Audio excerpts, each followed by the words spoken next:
You were talking about the monetary funding and the euro as a strong adversary to euro.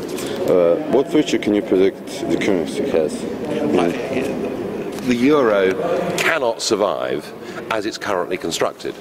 You cannot put together countries as different as Greece and Germany together in a single economic and monetary union. Now, the solution to the problem is there's talk in Brussels of turning the European Union into a debt union. I don't think politically countries in Northern Europe, countries like Finland, for example, who've got good public finances, are going to be prepared to say, we will take on the debt of Spain or the debt of Greece. This is just politically impossible. Now, one of two things will happen. Either countries like Portugal, Greece and Ireland will one by one peel off and leave the euro, which would then leave the eurozone to effectively become a greater Deutschmark zone, or there'll be a revolution, a democratic revolution in Germany. And my goodness me, we've got the president of Germany, we've got the president of the Bundesbank, all saying that the bailouts are illegal under the treaties, this should not be happening, that democracy is being put to the sword. You know, it's not impossible that Germany could make an announcement and say, we're going to leave the euro. So it's very difficult to predict exactly what will happen, but that this cannot work, I think is very easy. Will Britain still stay out of the euro? Oh Lord, yeah, absolutely. I mean, thank goodness we didn't join. Otherwise, we'd have been the same as the Irish. We were being told by the proponents of the euro it would give us cheaper mortgages. Well, it would have done. It would have given us interest rates much lower than they should have been. So our boom and bust would have been even worse. Now, I think as far as the UK is concerned, the currency is a settled issue, and a vast majority of British businesses too say, look, we just don't need this. And anyway, the world's changing.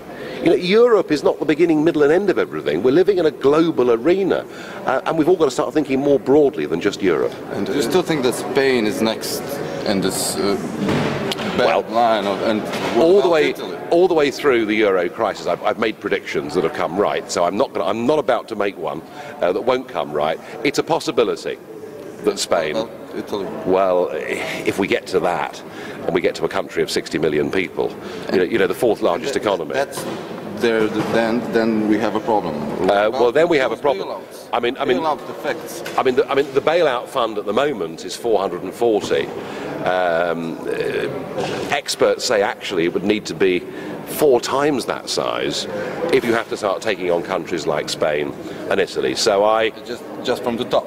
Yeah, I mean, I'm not sure which is the next domino to go, but I guess if you put me up against a wall and said name it, I would guess Spain is probably the most likely. Is there a chance that more countries like Denmark is now convinced abroad will abandon the Schengen? Well, I think that when you've got bad times economically, rising unemployment and tensions, I mean, look, in Spain, youth unemployment, and I'm not making this up, youth unemployment in Spain is 46%. Now, in an environment like that, if you have a total open door to people from very, very poor Eastern European countries, and they come into a country like Spain, and they're perceived to be taking jobs at a time of high unemployment, you know, that is such a dangerous combination that governments tend to react to it. So I think Schengen's days are numbered as well, yes. What about the next enlargement to the European zone, like Croatia and so on? Can you predict something? Well, empires need to continually expand. You know, once an empire stops expanding, it begins to contract.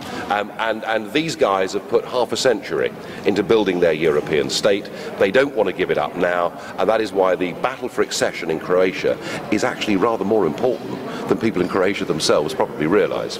I mean, already it's being championed in Brussels. When Croatia joins, that will show that the union is still very attractive. If the people of Croatia want to join, that's fine. But there must be an open, honest debate and a referendum that is conducted fairly. Is there a way to better our stance with the union in some ways? Before the referendum, before the enlargement? Well, yeah. I mean, I would have thought that it would be better and fairer to have a referendum before the government signs the documents. That, to me, would be a much better way round of doing it, but it was clear from Mr. Plenković today that they have no intention of doing that. What they're going to do to the Croatian people, they're going to say, look, it's a done deal already. We are joining. Basically. And I got no reassurance today that there was going to be a fair campaign. I mean, he actually said, we have experts paid for by EU institutions telling us the truth. Well, they've got a vested interest, these people. I mean, it's nonsense. Sure. And at the end, what should the normal Croatian citizen worry about most when deciding how to vote in the country? Well, I think that here you are, you're just 20 years into being an independent, self-governing nation. However bad you think your government is, whatever corruption scandals they may be, you can sort that out yourself in this country. Don't give away independence, self-respect and pride to a failing set of institutions in Brussels. Don't do it. Thank you.